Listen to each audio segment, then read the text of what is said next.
Terus ada lagi ayat umum yang akhirnya jadi judul umum. Misalnya begini. Kita tahu cerita Nabi Khidir, di antara ceritanya ada satu kampung itu pelit. Makanya orang pelit itu wajib didendami. Karena Nabi pun itu baik-baiknya orang. Kalau sama orang pelit tetap dendam. Karena buruk-buruknya orang itu orang pelit.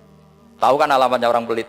Qoribun minan nar, ya dekat-dekat neraka itu. Karena al-bakhil qoribun minan nar, ba'idun minal jannah. Jadi kalau sama tanya alamatnya ya dekat-dekat neraka. Singkat cerita, Nabi Musa dan Nabi Khidir itu kecapean sekali masuk satu kampung. Karena saking kecapean, lapar, minta kampung itu menyediakan makanan. Istatama itu mereka minta makan, saking laparnya, saking karena di perjalanan yang melelahkan. Istatama ahla fa'abau ayyudayyifuhuma. Tapi kampung situ kampung pelit. Jika semuanya tidak mau yang ngasih apa? Makan. Tapi pas mau keluar dari kampung, ada tembok, ada kayak prasasti itu, yang mau roboh. Yang mau apa? Roboh. Terus sama Nabi Khidir, tembok yang mau roboh ini ditata jadi baik lagi. Nabi Musa kata Nabi Musa, kok kurang pegawaian mau medit, pagri mbok urusi. Jadi makanya dendam sama orang meditnya agak sunat. Karena Nabi Musa juga marah sama Nabi Khidir. Orang kayak kampung kayak gitu pelit kok temboknya apa rusak kamu benahin gitu. Terus Nabi Khidir menjawab, wa amal jidaru fakana lil ghulamaini yatimaini fil madinati wa kana tahtahu kanzul lahuma wa kana abuhuma sholiha. Begini loh, tembok ini adalah penyimpan harta. Penyimpan harta untuk anak yatim. Bapaknya dulu itu soleh. Artinya terus dibabkan oleh ulama, babu ikrami sibyanil mu'minin. Bab kita memuliakan anak-anak orang soleh. Sehingga dalam adat kita menghormati Habib, menghormati Gus, menghormati anak pahlawan, menghormati orang-orang yang dulu berjuang kepada untuk Indonesia. Karena di antara yang dipertimbangkan Nabi Khidir adalah wakana abuhuma sholihah. Tentu kita menghormati putra-putri yang dulu mendirikan UII, macam-macam.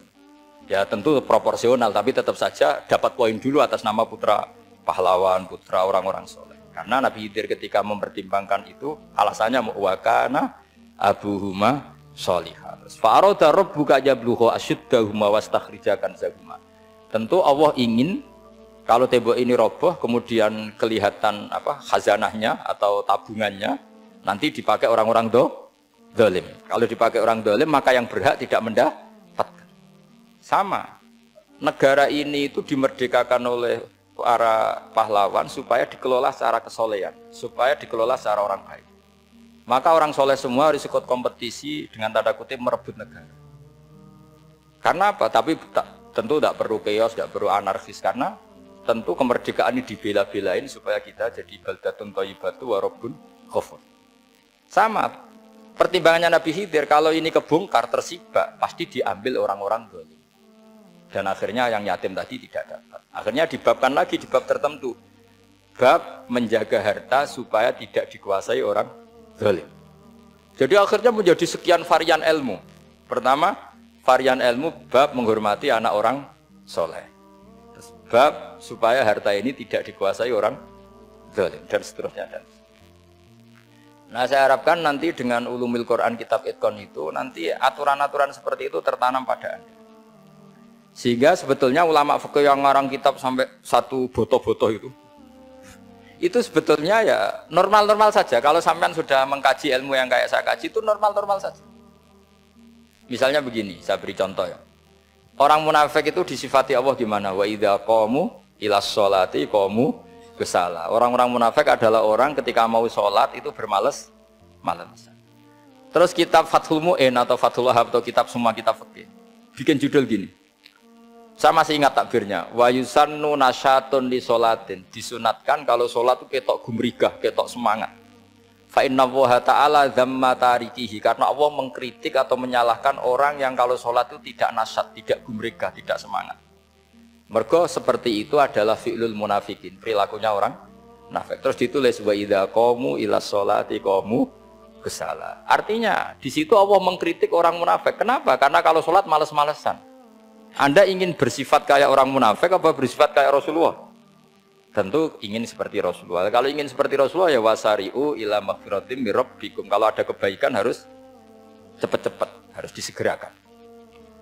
Nah, sehingga nanti babnya ya sudah tidak tentang orang munafik. Babnya begini, babul musyaroah ilal khairat wa tarkil kasli. Bab bergesa-gesa atau bergegas dalam kebaikan dan meninggalkan malas. Jadi tidak lagi tentang sholat, tapi tentang kebaikan apa saja. Jadi kalau kamu punya hutang bisa nyaur jam 7, nyaur jam 9 pasti disalahkan Allah. Karena bisa saja dalam 2 jam ini kita mati. Paham ya? Begitu juga kalau kita sholat bisa awal waktu, kenapa tidak awal waktu? Meskipun akhir waktu ya dibolehkan. Itu ya tadi babnya ya tentang wa idza qamu, orang munafik itu ya seperti itu. Akhirnya apa? Ayat ini turun tentang orang munafik tapi pemaknaannya